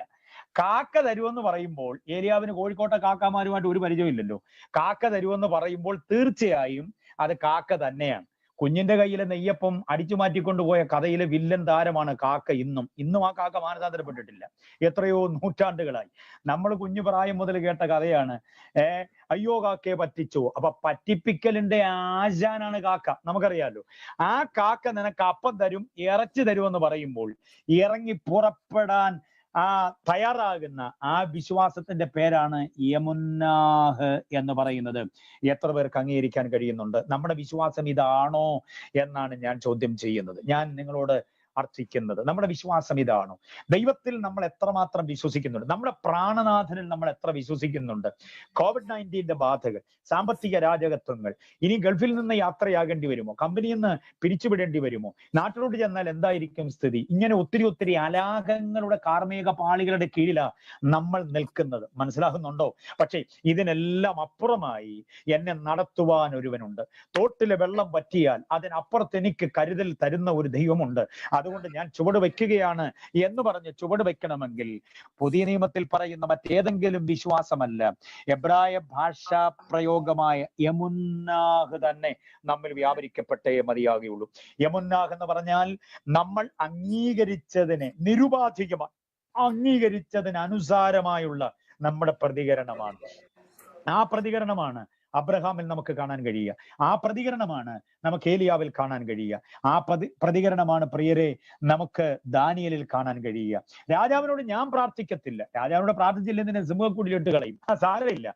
അവിടെ സിംഹക്കുടിയിൽ ഇടുമെന്ന് പറയുമ്പോൾ പേടിച്ച് രാജാവിനോട് പ്രാർത്ഥിക്കാൻ നിൽക്കാതെ ദൈവത്തോട് തന്നെ പ്രാർത്ഥിക്കുന്നത്, സിംഹക്കുഴിയിൽ ഇട്ടാലും എന്നെ വിടിവിപ്പാൻ കഴിയുന്ന ഒരുവൻ ഉണ്ടെന്നുള്ള വിശ്വാസം, അതാണ് യമുന്നാഹ് എന്ന് പറയുന്നത്. ദുരാസമഭൂമിയിൽ നിർത്തിയിരിക്കുന്ന മഹാബിംബത്തെ ഞങ്ങൾ നമസ്കരിക്കയില്ല എന്ന് പറയുന്ന ബാലന്മാരുടെ ഉള്ളിലുള്ള വിശ്വാസം സാധാ വിശ്വാസമല്ല, യമുന്നാഹാണത്. യമുന്നാഹുള്ളത് കൊണ്ടാണ് അവർക്ക് ഞങ്ങൾ സേവിച്ച് നിൽക്കുന്ന ദൈവം ഞങ്ങളെ വിടുവിച്ചാലും ഇല്ലെങ്കിലും നമസ്കരിക്കയില്ല എന്ന് പറയുവാൻ കാരണമായി മാറിയത്. ഈ വിളമ്പി വെച്ച ഭക്ഷണം ഞങ്ങൾ കഴിക്കയില്ല, ഇത് കഴിച്ചാൽ ഞങ്ങളുടെ പ്രമാണവുമായി ഞങ്ങൾ തെറ്റിപ്പോകും, അതുകൊണ്ട് ഞങ്ങൾക്ക് പച്ചവെള്ളം മതി, ഞങ്ങൾക്ക് ശാഖപദാർത്ഥം മതി എന്ന് ഉറപ്പോടെ പറയാൻ ദാനിയേൽ അടക്കമുള്ള ചെറുപ്പക്കാർ തയ്യാറാകുന്നത്, അവരിൽ വ്യാപരിക്കുന്നത് യമുന്നാഹ് എന്ന ആ ഒരു വിശ്വാസമാണ്. യമുന്നാഹിനെ പഠിക്കണം നന്നായി. ഈ ഗ്രീക്ക് പദങ്ങളുടെ പുറകെ പോകുന്നതിന് പകരം എബ്രായ പദങ്ങളുടെ ആഴങ്ങളെ തേടുക. ദൈവം മനുഷ്യനോട് സംസാരിച്ച ഭാഷയാണ് എബ്രായ ഭാഷ. അറിയാമോ? മനുഷ്യൻ ദൈവത്തോട് സംസാരിച്ച ഭാഷയാണ് എബ്രായ ഭാഷ. വേദപുസ്തകം എഴുതപ്പെട്ട ഭാഷയാണ് എബ്രായ ഭാഷ. ദൈവം ആദ്യം തന്ന കവനന്റ് എഴുതിയത് ഈ എബ്രായ ഭാഷയിലാണ്. പിന്നീട് ഇത് സെപ്റ്റുവജന്റിലേക്കൊക്കെ തർജ്ജമ ചെയ്തു അതിനെ മറ്റൊരു തലത്തിലേക്ക് മാറ്റുകയായിരുന്നു എന്ന് വേണം നമ്മൾ ചിന്തിക്കുവാൻ. മനസ്സിലായില്ലേ? ജാതീയ ഭാഷയാണ് ഈ ഗ്രീക്ക് ഭാഷ. അറിയാമോ? എനിക്കതുകൊണ്ട് ഗ്രീക്ക് പദങ്ങളെക്കാൾ അർത്ഥത്തിൽ ആഴം തോന്നുന്നത് എബ്രായ ഭാഷയിൽ തന്നെയാണ്. ജാതീയ ഭാഷ 100,000 ദൈവങ്ങളെ സേവിച്ച് ഗ്രീക്ക് സാമ്രാജ്യത്തിന്റെ ഭാഷയാണ് ഗ്രീക്ക് ഭാഷ. ആ സാമ്രാജ്യം അസ്തമിച്ചെങ്കിലും അവർ ലോകത്തിൽ മുഴുവനും വിലയം അവരുടെ ഒരു പോരാട്ടമാണ് ബൈബിളും കൂടെ ഗ്രീക്ക് ഭാഷയിലേക്ക് നൽകി തന്നത്. മനസ്സിലായില്ലേ? അങ്ങനെ ഒത്തിരി പിന്നാമ്പുറ പഠനങ്ങൾ ഇതിന്റെ പിന്നിലുണ്ട്. അതുകൊണ്ടാണ് ഞാൻ ഒറ്റവാചകത്തിൽ പറയുന്നത്, എബ്രായ ഭാഷയുടെ മൂലപദം കിട്ടിയാൽ ആ പദം കൊണ്ട് വേണം ബൈബിളിനെ നമ്മൾ വ്യാഖ്യാനിക്കാൻ. ബൈബിളിനെ വ്യാഖ്യാനിക്കാൻ ബൈബിൾ തന്നെ എടുക്കണം. വേറെ ഏതെങ്കിലും നമ്മൾ ഉടനെ ഓടുന്നത് LXSലേക്കാണ്. സെപ്റ്റുവജന്റിൽ അങ്ങനെ പറഞ്ഞിരിക്കുന്നു, അവരിങ്ങനെ പറഞ്ഞിരിക്കുന്നു, ഗ്രീക്ക് ഭാഷയിൽ ഇങ്ങനെയാണ്. ഗ്രീക്ക് ഭാഷയെ പറഞ്ഞിരിക്കുന്ന പലതിനും അർത്ഥസമ്പുഷ്ടതയില്ല. ഇവിടെ യമുന്നാഹ് എന്ന പദം, അബ്രഹാം വിശ്വാസത്താൽ നീതീകരിക്കപ്പെട്ടു എന്ന് പറയുമ്പോൾ അബ്രഹാമിന്റെ വിശ്വാസം യമുന്നാഹായിരുന്നു. താൻ വിശ്വസിച്ചതിനകത്ത് അതിപ്രധാനമായ 4 കാര്യങ്ങളൂടെ പറഞ്ഞ് ഞാൻ എൻ്റെ വാക്കുകൾ അവസാനിപ്പിക്കാം. ഒന്ന്, മാനസികമായ അംഗീകാരം. മാനസികമായ അംഗീകാരം എന്ന് പറഞ്ഞാൽ എന്താ? ദൈവത്തെ താൻ പൂർണ്ണമായും മനസ്സുകൊണ്ട് അംഗീകരിക്കുകയാണ്. മനസ്സിന് ഏക്കമില്ല, മനസ്സിന് യാതൊരു ചാഞ്ചല്യവുമില്ല. മാനസികമായ അംഗീകാരം. അടുത്തതെന്താ? അതിനു മുമ്പാകെയുള്ള മനഃപൂർവമായ സമർപ്പണം. മനഃപൂർവമായ സമർപ്പണം, നിർബന്ധത്താലോ ഉദ്ദണ്ണത്താലോ ഉള്ള സമർപ്പണമല്ല, മനഃപൂർവമായുള്ള സമർപ്പണമാണ്. ഓക്കെ, അതാണ് ഇതിന്റെ വസ്തുത. മൂന്നാമത്തെ സംഗതി മഹത്തായ ഒരു ജീവിത ശൈലിയാണ്. ഓക്കെ, മാനസികമായി ദൈവത്തെ അംഗീകരിച്ചു കഴിയുമ്പോൾ ദൈവത്തിനു വേണ്ടി മനഃപൂർവമായി സമർപ്പിക്കുകയാണ് ചെയ്യുന്നത്. ദൈവത്തിനു വേണ്ടി മനഃപൂർവമായി സമർപ്പിച്ചു കഴിയുമ്പോൾ എന്തോ ഉണ്ടാകും? മഹത്തായ ഒരു ജീവിത ശൈലി തന്നെ രൂപപ്പെടും. മുൻപ് താങ്കൾ എങ്ങനെയായിരുന്നു, അതിൽ നിന്ന് വ്യത്യസ്തമായിരിക്കുന്ന ഒരു ജീവിത ശൈലി തന്നെ രൂപപ്പെടാൻ കാരണമായി മാറും. മഹത്തായ ജീവിത ശൈലി, അതാണ് മൂന്നാമത്തേത്. നാലാമത്തേത് എന്താ? മാറ്റമില്ലാത്ത ബന്ധമാണ്. മാറ്റമില്ലാത്ത ബന്ധം. ആരുമായിട്ട്? ദൈവവുമായി, പരിശുദ്ധാത്മാവുമായി, ദൈവപുത്രനുമായി, ദൈവവചനവുമായി, ബൈബിളുമായി, സഭയുമായി, ആലയവുമായി, പ്രാർത്ഥനാമുറിയുമായി, അഭിഷക്ത ദൈവദാസന്മാരുമായി. കുറച്ചു നാളത്തേക്കല്ല, മാറ്റമില്ലാത്തൊരു ബന്ധം, നിത്യതയോളം തുടരുന്നൊരു ബന്ധം എന്ന് പറഞ്ഞാൽ നിത്യത വരെ നിലനിൽക്കുന്ന ഒരു ആത്മബന്ധം. ഓക്കെ, 4 കാര്യം ഒന്നുകൂടെ ഞാൻ പറഞ്ഞു നിർത്തട്ടെ. ഒന്ന്, മാനസികമായ അംഗീകാരമാണ്. മാനസികമായ അംഗീകാരം. മനസ്സുകൊണ്ട് അംഗീകരിക്കണം, ആകതാരുകൊണ്ട് അംഗീകരിക്കണം. ഭാഗ്യപ്രകടനങ്ങൾ പോരാ, മനസ്സുകൊണ്ട് അംഗീകരിക്കണം.